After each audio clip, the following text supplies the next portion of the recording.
Today in the bunker, we're going to look at some MDF terrain, specifically from Death Ray Designs. This is part of the Deadbolt Derelict set.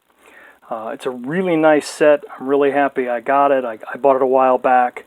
I bought this with my own money. I did use a coupon, but it was not. This wasn't comped to me or anything like that. They didn't ask me to do a review. They may be angry I did one, who knows. But in any case, I just wanted to show this to you. It's something I've been working on and kind of show you how I'm starting to speed paint this. So let's take a look at that. Here's some of the basic wall sections. These are like a single sort of an end piece. And they all slot together kind of like that. And the only thing that I have done differently on these, and it's certainly optional, I added some granny grating because there's supposed to be like a vent there. So I added that as a physical feature. And indeed, you could add, on some of the larger pieces, you could add some pipes or wires or any number of things. These are great as is, but you could certainly tart them up a little bit and they would look even better. So I messed around with different paint schemes. I tried different colors, washes, rust effects, and it didn't look too bad, but it just took a lot of time. Once you get to the point you're adding washes to things like this, and you've got dozens and dozens of these to do if you buy that set that I bought, which is fantastic when you go to put them on the table. It's just getting them there. You know, speed that along as much as you can.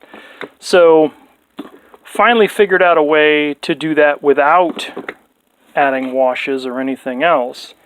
And we start with just a straight black prime, and then we will add, and I'm certainly not the first person to do it this way, but I discovered this, I was watching someone's video, I can't remember who now. I went back to try to find it to give them a shout out, and I couldn't, so I apologize.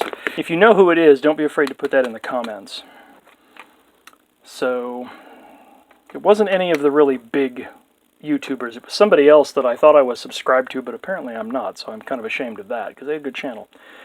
Anyway, I just take a burnt, well, this is raw sienna, but any of the reddish, orange, rusty colors, and just sort of overbrush onto the black. And you can stipple, or you could go like this. It kind of works out a little faster if you do this way.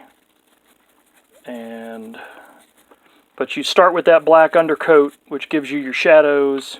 You put the rusty color on there, and it's kind of to taste. You don't have to do it super heavy, but you can.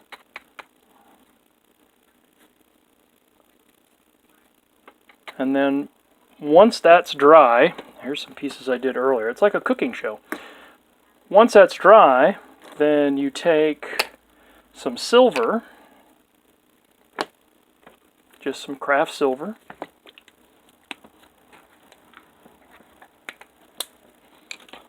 and I use a large dry brush for this.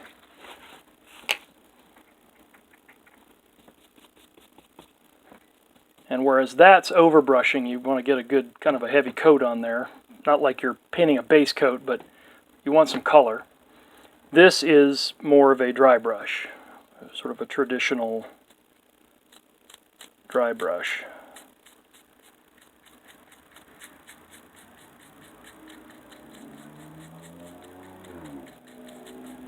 And you want to give that a good, though light, metallic coating, and then you'll end up with a color. I need to adjust my lights.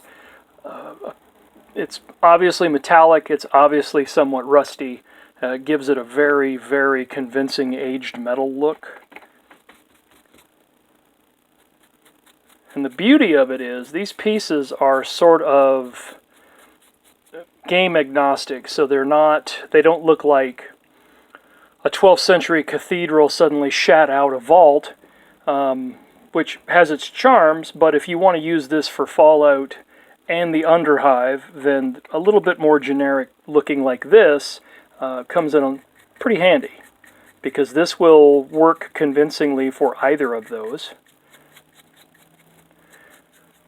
And Death Ray Designs has a set called Warp Strider that has some of the Gothic elements in it, and it can be combined with these pieces as well, or it's a kit on its own. I don't have that one yet, but in any case, it can be kind of whatever you need it to be, and that's always handy, because I don't want to scratch build an entire table of this stuff if I can avoid it, because you need a lot if you're going to put on a decent sized game, especially if you're doing Necromunda and you've got levels. It's nice to have pieces that will stack on top of each other and look pretty good. So anyway, what you end up with is, again, just like a cooking show. Here's a finished one. Once that's all dried, it's got a very good look to it. The main pillars also have these lights, and if you paint those, it gives it a little bit of a pop of color. And if you're daring, you could do some OSL on there and really make it look sharp. I'm not that daring. I don't have an airbrush, and I don't really want to try doing it with a brush yet on that much terrain. So anyway, it's Death Ray Designs, Deadbolt's Derelict. I highly recommend it. It's great. It all goes together with PVA. It's very, very simple. The instructions are on the website. And once you get in the groove of doing it, it goes pretty quick. And just sit and sort of do all these pieces, then do all these pieces, then, you keep the same basic method going. Kind of get into a good workflow.